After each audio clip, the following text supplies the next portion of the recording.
Doug Ford can say what he wants, except we're looking at reality right now behind us. The reality, days after Mother Nature dumped a record-breaking amount of snow on Toronto, the roof of the Science Centre appears to be unharmed from the outside, leading local leaders to conclude that the closure of the Science Centre was done under false pretenses, and the roof has demonstrated itself to have more integrity than the Doug Ford government itself.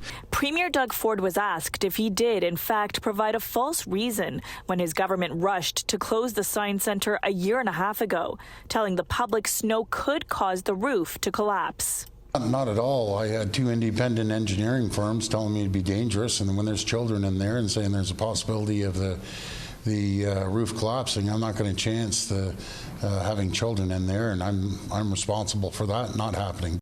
In fact, the engineers' reports the Premier is referencing never explicitly said a closure was necessary, but rather that repairs are needed on specific sections of the roof. An independent firm tells us if keeping the facility open was a danger to the public, the engineers involved would have been legally obligated to say so. The engineer never said close the centre.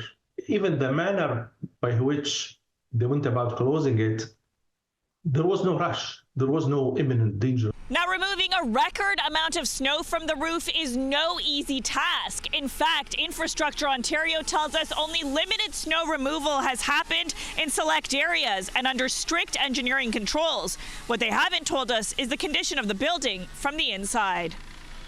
But if they don't maintain it and keep the heat on, it might actually deteriorate because of neglect. We're told Infrastructure Ontario is taking preventative measures to maintain the integrity of the structure and roof since the facility was closed. And while it is clear the Ford government will not reopen the Science Centre at this location, calls are growing louder to reopen the building in some capacity.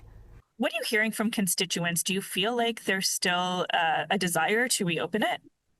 100%, 100%. It remains one of the highest concerns in my community. If they were to make the ill-fated mistake of replacing it with something else, it damn well better be able to live up to that standard of delivering educational, community, and cultural prosperity.